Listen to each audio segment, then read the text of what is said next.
Day 6, wherein I catch up on old voicemails. Even in the first hours of all this staying home, I felt the urge to improve. The first aspect of myself I thought I'd clean up would be my iPhone. I deleted a lot of texts and pictures, and then I got to the list of voicemails. Now, I hadn't noticed, but my friends Mike, Robert, and Randy had called me and left messages over the past weeks. Below those, there were older messages. Some were from people I knew, from my contacts, and 2 were just phone numbers. Way down at the bottom of the list were some special voicemails I wanted to save forever, like from my daughters when they were really little and sounded like cartoon characters, or my agent saying she had good news and to call her. Man, that one seemed old.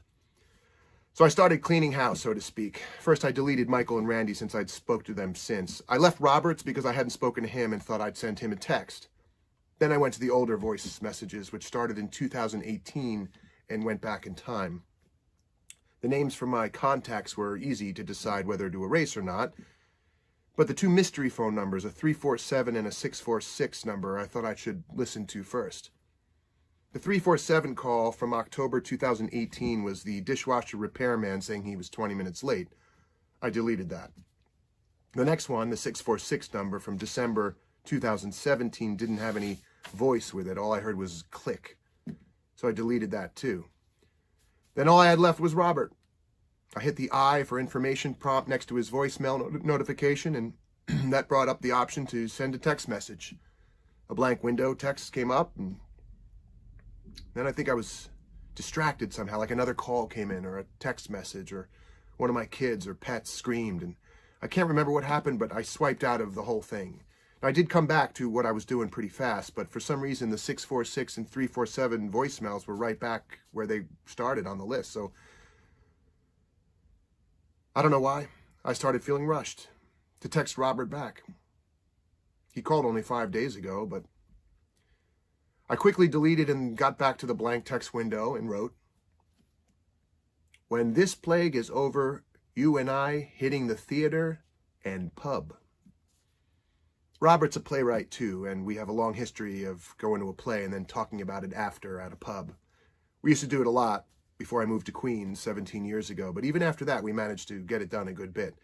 But the last few years, since I got a job as a full-timer at college, it's been more of a challenge to keep up our play-going tradition, so I knew this would make him smile. A few moments later, a text came back. Totally in.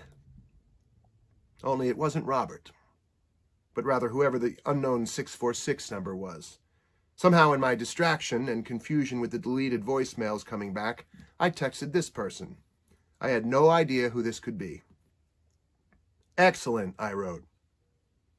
"How are you?" came back. "Good," I typed. "How are you?"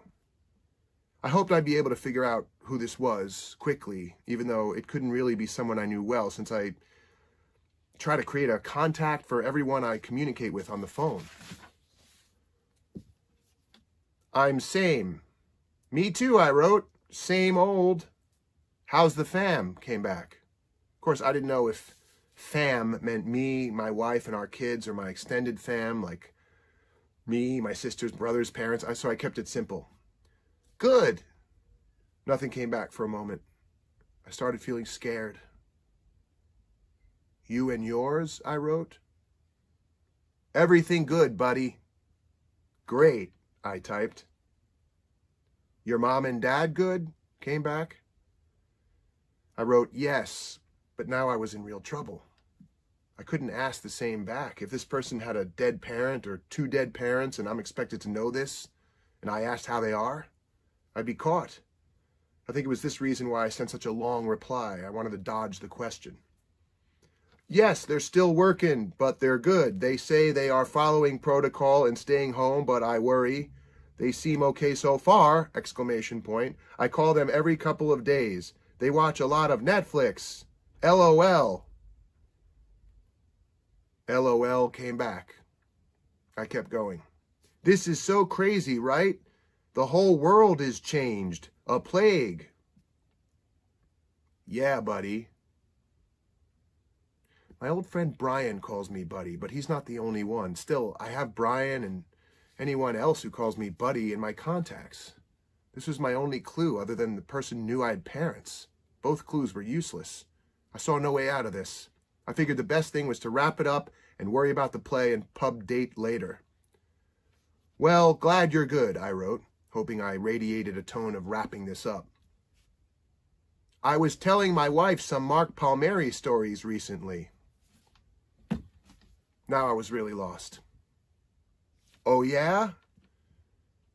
You gotta come out for dinner. Bring the kids. My wife makes great lasagna, LOL, came back. I was now pretty sure this was a guy, since I don't think any of my lesbian friends have any remotely interesting Mark Palmieri stories to tell their wives. And come out probably means Long Island. I took it as Long Island and decided it was a guy, but this hardly narrowed it down. I'm from Long Island, and I have so many cousins and uncles and aunts on Long Island, and former students and baseball teammates and kids I coach and their parents and other coaches. And even if I took the lasagna reference as a hint he was Italian, that wouldn't narrow it down much either. Absolutely, I wrote. I would love that. This made me feel sorry because I knew I probably wouldn't love that. Awesome, he wrote. Now I went from sorry to guilty. This guy wanted me to come over. He even tells his wife about me. And I have no idea who he is. And whoever he is, I didn't bother to make him a contact. All right, buddy, I wrote. Keep me posted, exclamation point. I don't know what I meant by keep me posted, but I wrote it. All right, will do. Hope I don't lose my job. I paused a whole minute, I think. Same, exclamation point, I finally wrote.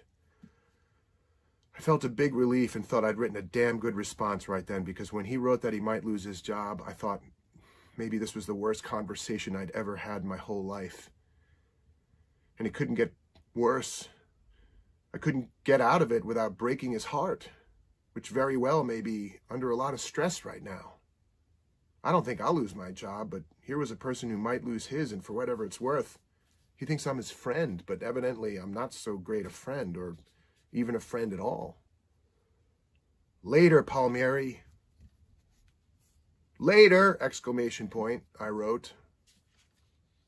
And I want to see Beetlejuice if you're buying. Ha, I wrote.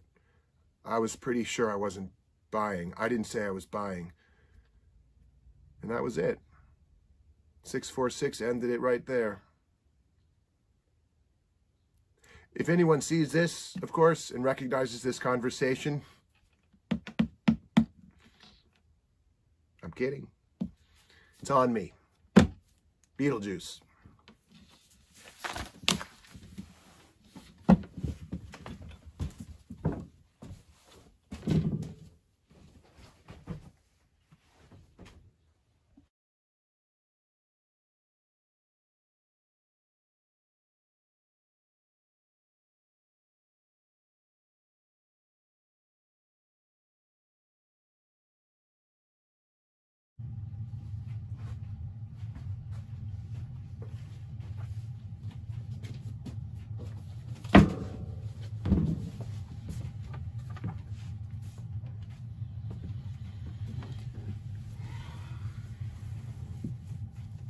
Day 7, wherein I conduct an heroic coitus interruptus.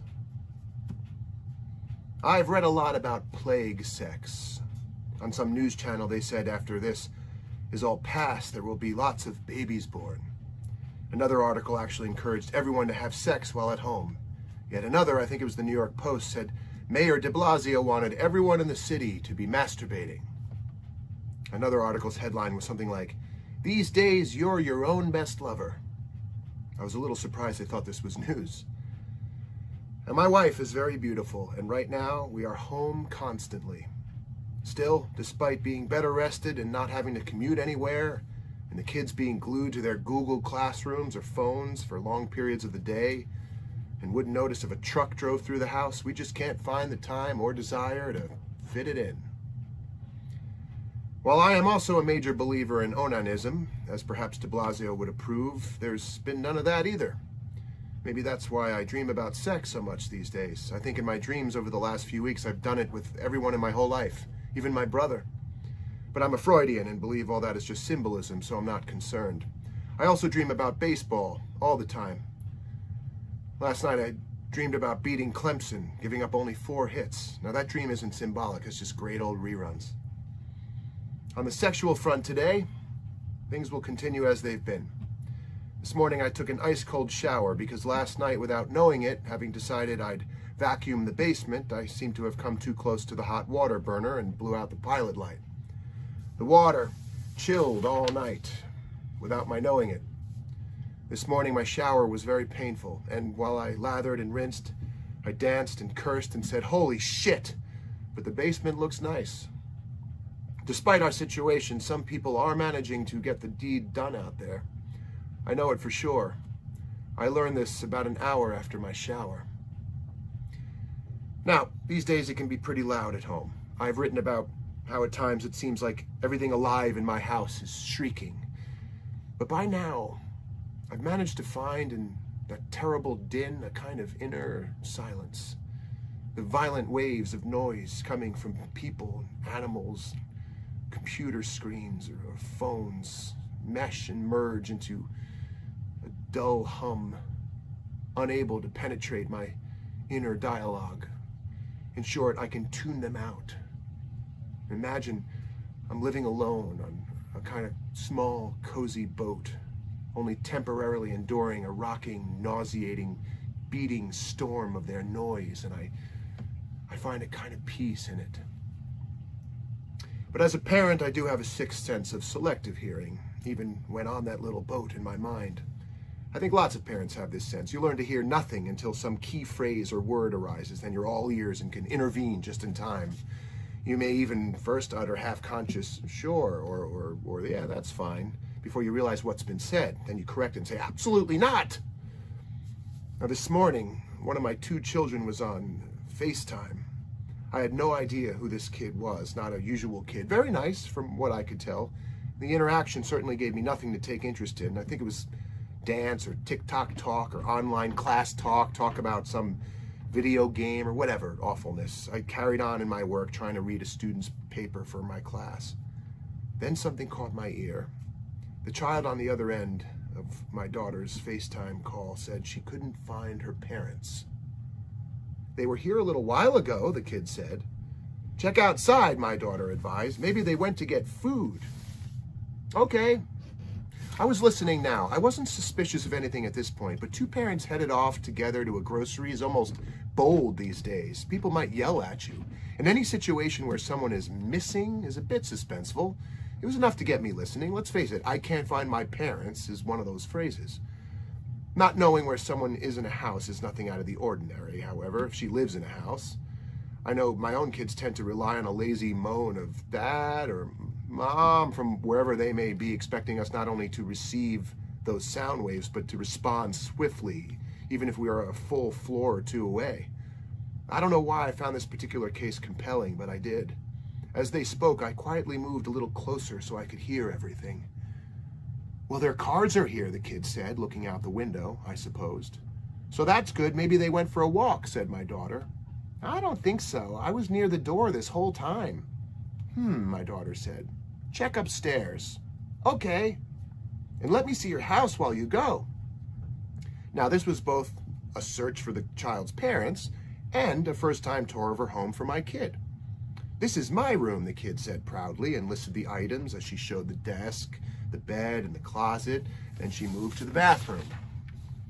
"Here's the toilet where I sit, and in the mirror I can see myself. Here's the shower and the sink and a tiny little shelf." It was sort of sounding like a strange children's book about going to the bathroom. "Very nice," my daughter said. "Are your parents in there?" "No, as you can see," the girl said, laughing, "and I think they probably would have closed the door." "Haha, right," my daughter said. "Everyone closes the door if you're in the bathroom, except my dad sometimes." I wanted to argue that, but I stayed quiet. "I'll take you down the hall." "Great," my daughter said. At this point, I wasn't worried about missing parents. The cars were there, and soon this would be over. I was about to return to my chair to continue reading. "That's my parents' bedroom," the kid said. "Door's open." My kid said something I couldn't hear. Then the other kid said, "Well, they're not in there either." "Where could they be?" my daughter said. "The only other place is the guest room," said the friend. "Where's that?" said my kid. "Right down the hall. And look," then the kid went into a kind of loud whisper, "the door's closed." I was reading again, but the mention of a guest room distracted me. I had a quick memory of our staying in our friend's guest room in Manhattan for a week many years ago when we lived in Flushing, and the floor below us had a gas explosion, so we had to move out for a while. Kristen was 7 months pregnant with Nora, and Anna was having seizures. Those were good times. The volume was high enough for my daughter's phone so I could hear the other kid, even as she continued whispering, "I hear something. They're in there." "Mystery solved," my kid said. "There's no lock, so I'm going to jump in, say boo, and scare them." I jumped into action. I saw it all, clear as day, and I had to stop it. Maybe it's all the articles lately, but I was sure these people were in flagrante. And I know no parents wanted to be seen in flagrante. They probably barely wanted to be in flagrante. But man, I was sure if that kid kicked open that door and said boo, this would be a moment of all our lives we would never want to remember, but would remember forever. I screamed my kid's name. "What?" she called back, startled. The kid on FaceTime went silent too. "Come down, fast! Tell your friends it's an emergency." "What?" I heard the kid on the other end say something like, "What's wrong?" I knew that I'd stopped the kid. I bought some time. Now I had to lure her away from the guest room, even though I wasn't in their house. "I need your friend to see this," I said, and I ran outside onto our front stoop. I had no idea what this thing to see would be, but I was so committed to this emergency that I truly believed something cool would be there, and that this would make some kind of sense to their young, unsuspecting minds. My daughter came trotting after me. I caught a glance of the iPhone screen, a medium close-up of the other kid's face. I still had her. "No, over there, look at this," I said, and I pointed toward the little garden my wife makes every spring, which is all knotty ivy and dead vines at the moment. I realized I was truly putting myself in the hands of the fates. Something in that garden needed to be worthy of this, of me, not only excitedly showing my child, but showing a friend too, a friend I didn't even know, with huge urgency. Sitting there were 2 pigeons. "Look," I said. I pointed at the pigeons. We stood there in silence. The birds just sat on stepping stones, looking up at us. My daughter held the phone out for the kid to see. "So what?" the kid said. "They're pigeons." "Yes, but they just said something." Silence. "Really?" the kid on the other end said. Loud and clear, in the Queen's English. "What?" my kid said. "I don't know. It was something about the weather. Listen closely, both of you." We stood a moment. "Dad, what's wrong with you?" said my daughter. I changed the subject as if it had just occurred to me. "Hey, did your friend find her parents?" The kid heard me. "Yes, I did," she answered through the phone. "They're upstairs." This meant the kid was downstairs now. I'd done it. "I have an idea," I said. I grabbed the phone and stuck my own face into it. I'd never seen this kid before, this innocent, happy, kind kid who will get through this day spared of what was about to happen. "I have a funny idea," I said. "Scream their names, your parents' names, from right here. That'll really get them." "Dad, why are you being weird?" my kid said. She grabbed her phone back. "Scream their names like crazy," I said. "Scream like something's on fire." I heard laughing on the other end. Then she did it. She screamed for her parents.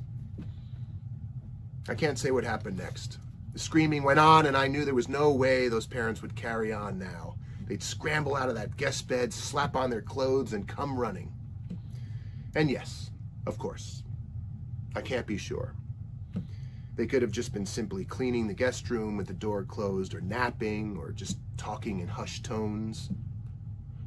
But if they weren't, I can say, with my own unfortunately gained old wisdom, I did a damn good deed today.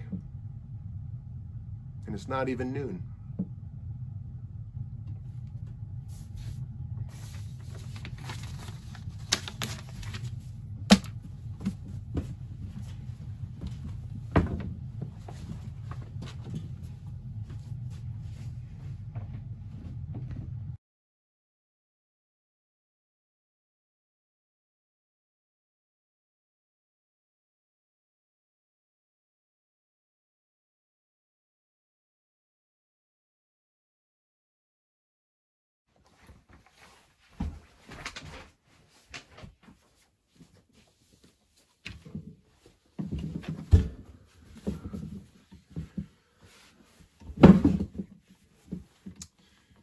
Day 8, wherein I consider narcotics.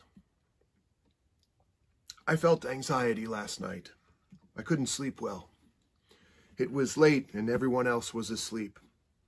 I got up and went downstairs. I poured a shot of vodka from a bottle an artistic director gave me last fall and threw it back like a Bolshevik. Went into our closed-in porch and stared outside.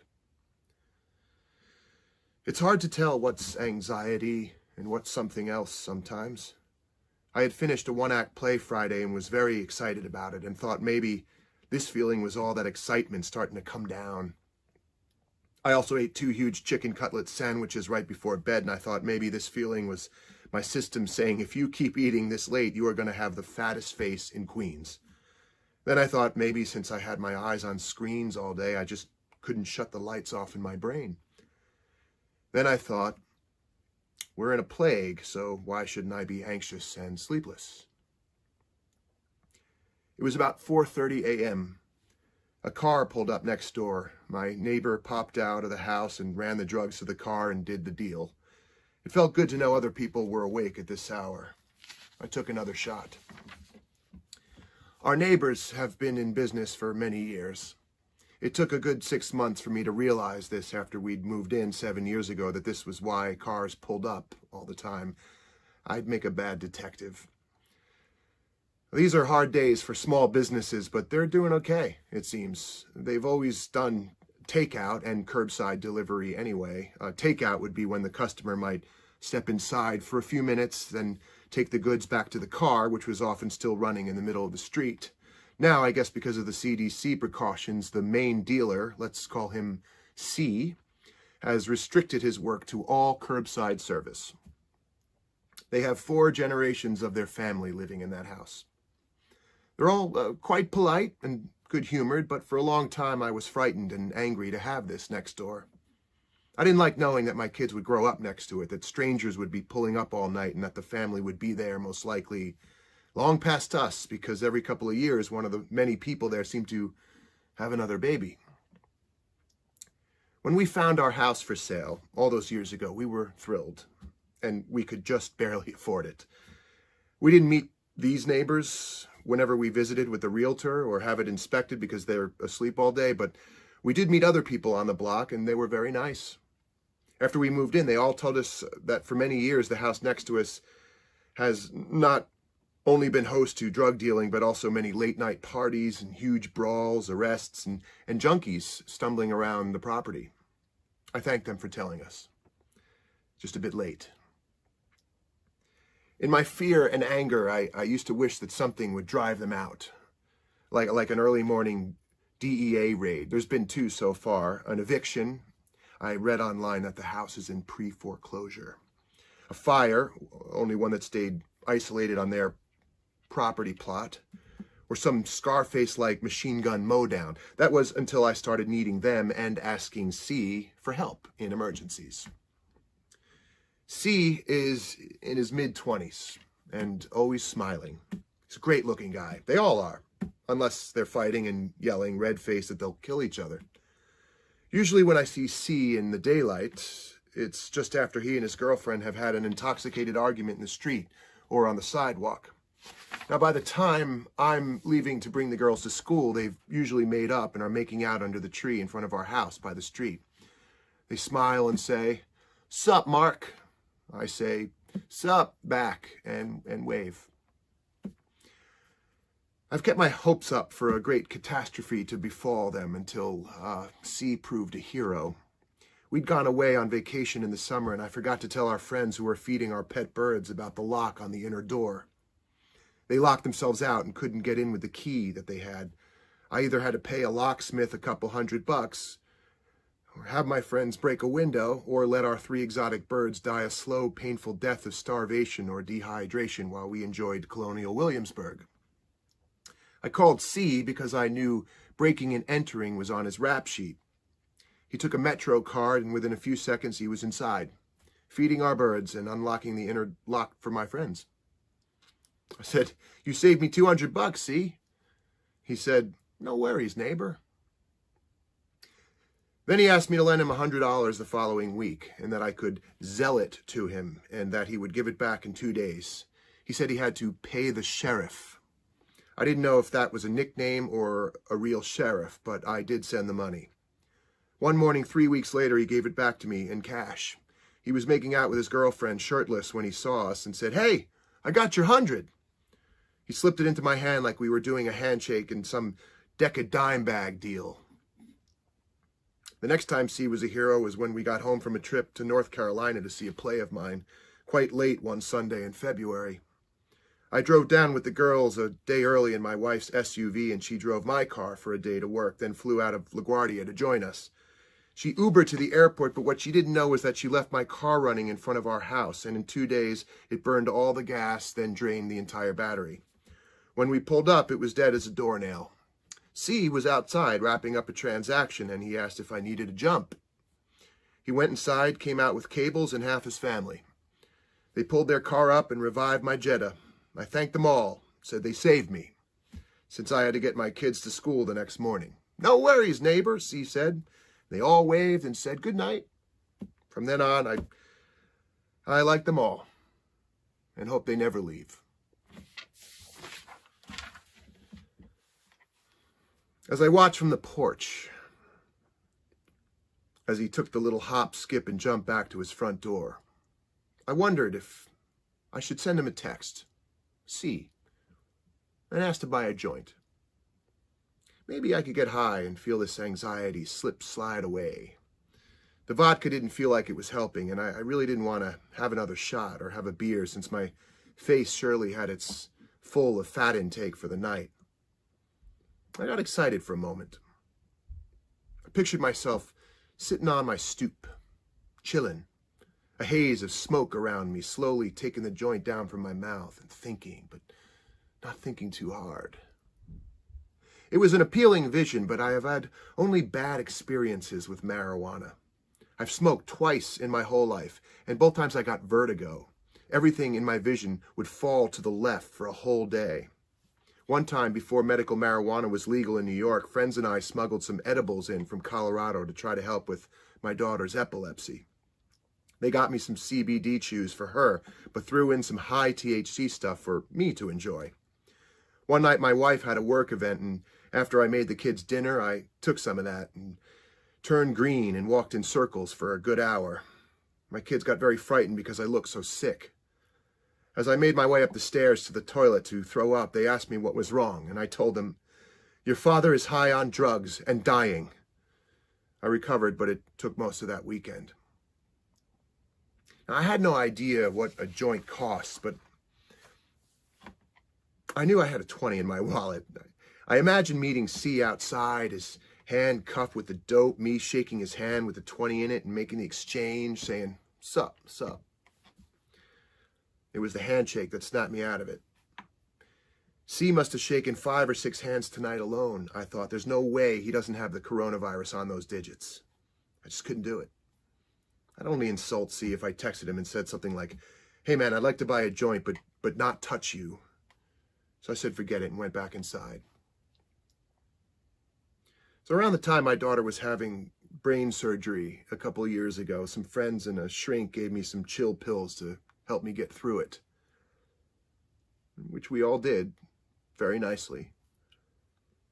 I remembered I had some diazepam and clonazepam pills far back in the cabinet behind the posture strainer. I went to the kitchen and popped one.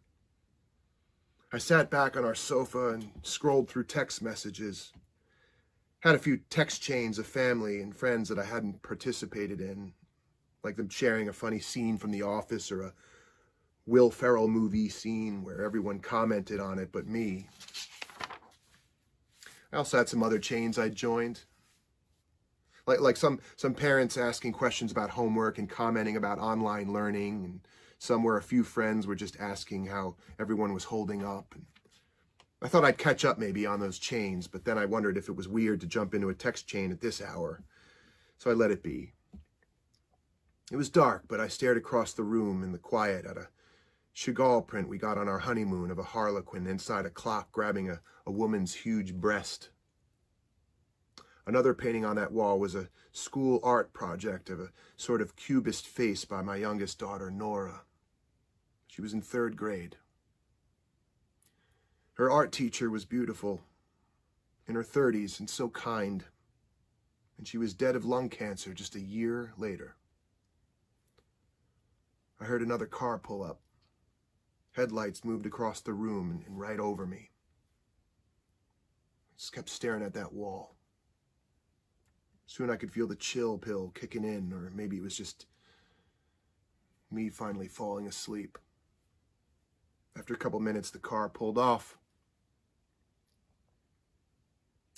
The other thing on that wall is an oil painting by Anna. She did it in the recreation room in the PQ floor at New York Presbyterian just days before her surgery, with child life specialists.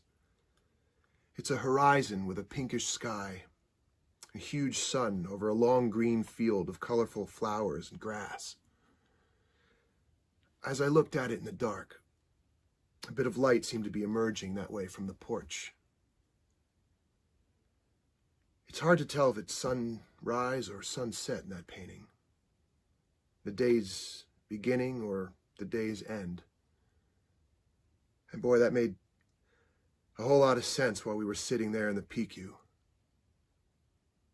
It made just as much sense now, I suppose, to see the painting that way, since who knows what's going to happen. And the bit of morning light coming through that porch window right then could just as well be more headlights, as it could still very much be night every bit as it could be morning.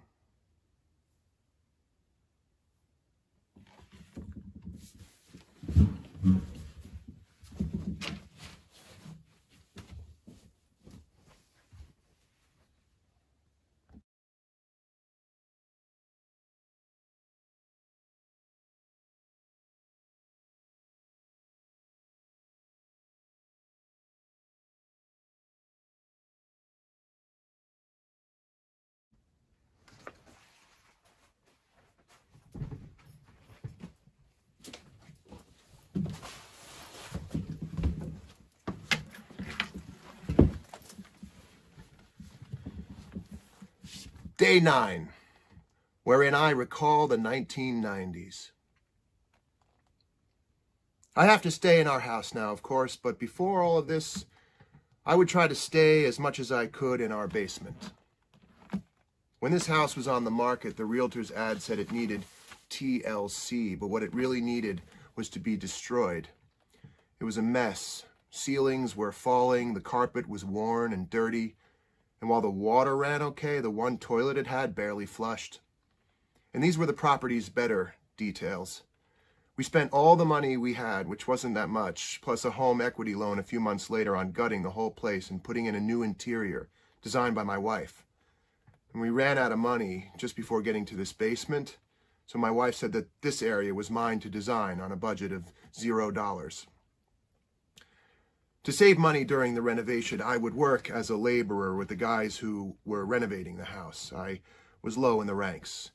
An unskilled worker, they would call me, but I could hold a ladder steady, carry the trash outside, vacuum sawdust, or run for coffee.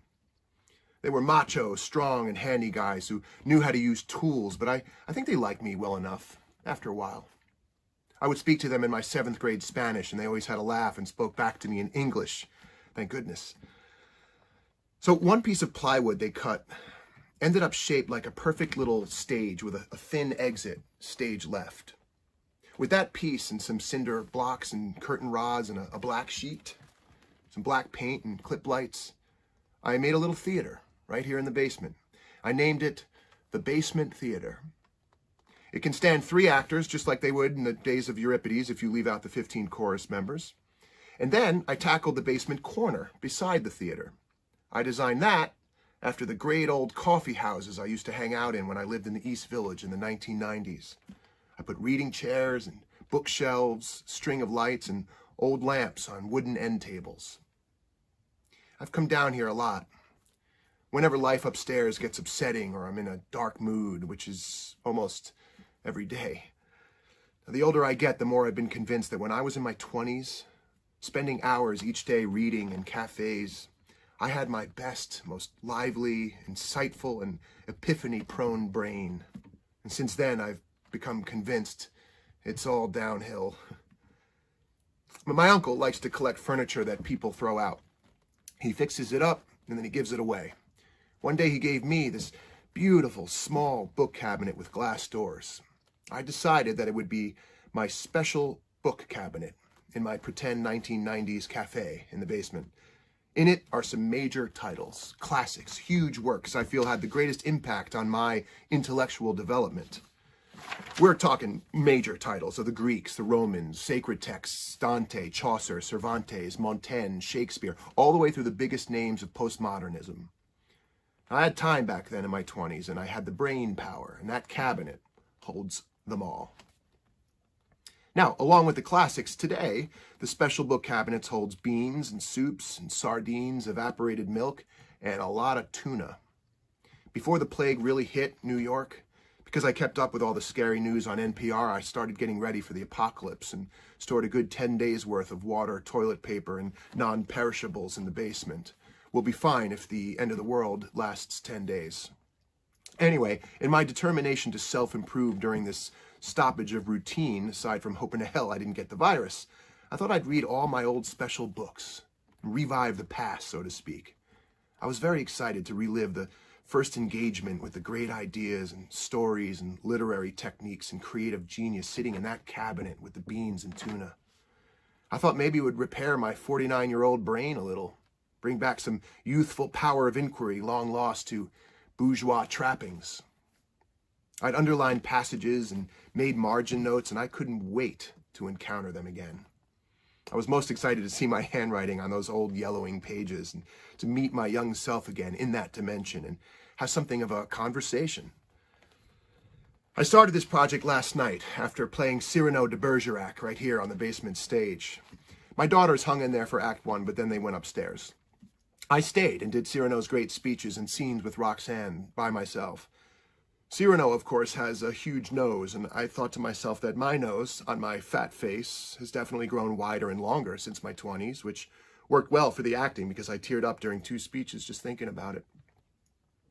When I was done, I started grabbing one classic after another out of the special cabinet. I started with the 19th and 20th century shelves. I was so excited that I cut right to the underlined sections and margin notes. I couldn't have been more disappointed. What I underlined and wrote was not at all what I expected to find. Rather than a young artist's incisive intellectual musings, all I found was the scratch of some dopey kid who was desperate to find a girlfriend. Here's some samples of my critical thinking. He feels love so deeply that he can't bring himself to cry. Camus' The Stranger. He's totally heartbroken and can't admit it. Melville's Moby Dick. He wants to hug her and hold her. Dostoevsky's Crime and Punishment. If she was blind, she'd really see his inner beauty and specialness. Shelley's Frankenstein. He needs her to know he would rather work in the field and be with her than be an aristocrat. Tolstoy's Anna Karenina. I may have been right about the guy in Anna Karenina, but I had to stop because I was making myself utterly sick. I was starting to remember in my body what I was feeling when writing these very things. It was a strange, visceral dilemma because it almost was tempting me to try to feel like that again, to give into it and be dominated again by a longing, romantic heart that made me so shallow that I missed all the important ideas and themes and philosophy in those books. It also made me hate the special cabinet and the 1990s. Then I went upstairs, had a few beers and a clonazepam, and I waxed philosophical. I thought maybe this plague, since we have to sort of stop moving forward, is a good time to look back and think about things that have been cast off, and how great those things actually were. And how you're only young and dumb like that for a little while with an abundance of feeling. And that little while is very precious. Not something to be ashamed of, like my big fat long nose and face and dumb margin notes. So I came back downstairs and I tried again. I decided to start a little earlier. The Enlightenment. The period after the Dark Ages. I began with Candide. A story about a young naif in love, full of the philosophy of optimism. He's lived so far in the best possible castle, in the best possible town, in the best of all possible worlds. He gets kicked out into the real world and sees a lot of things, and by the end has changed very much.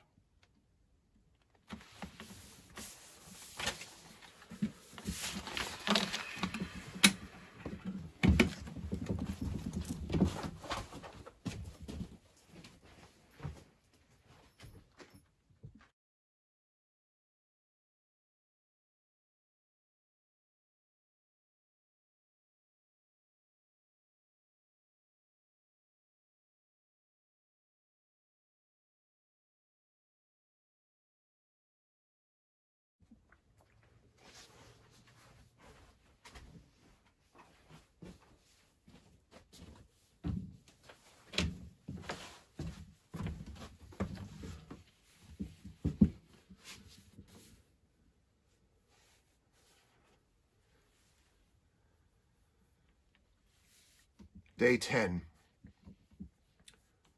wherein I come down with a fever. For 2 days straight in the late afternoon, I've had a fever of 99.1. Both times I felt that peculiar feeling that something inside me was trying to get me, and that if I just drink some water, lie down, and have a sleep, the thing will be defeated. Each time this little fever came, it was frustrating because I had stuff to do that was really important to my wife, like fixing the shower handle and carrying lots of heavy boxes of her schoolwork up 3 flights to the office. Both times I said, I want to help, but I think I have the coronavirus and need to get some sleep.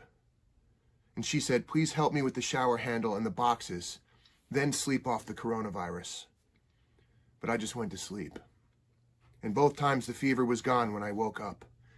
Maybe it won't happen today and I can get to those chores.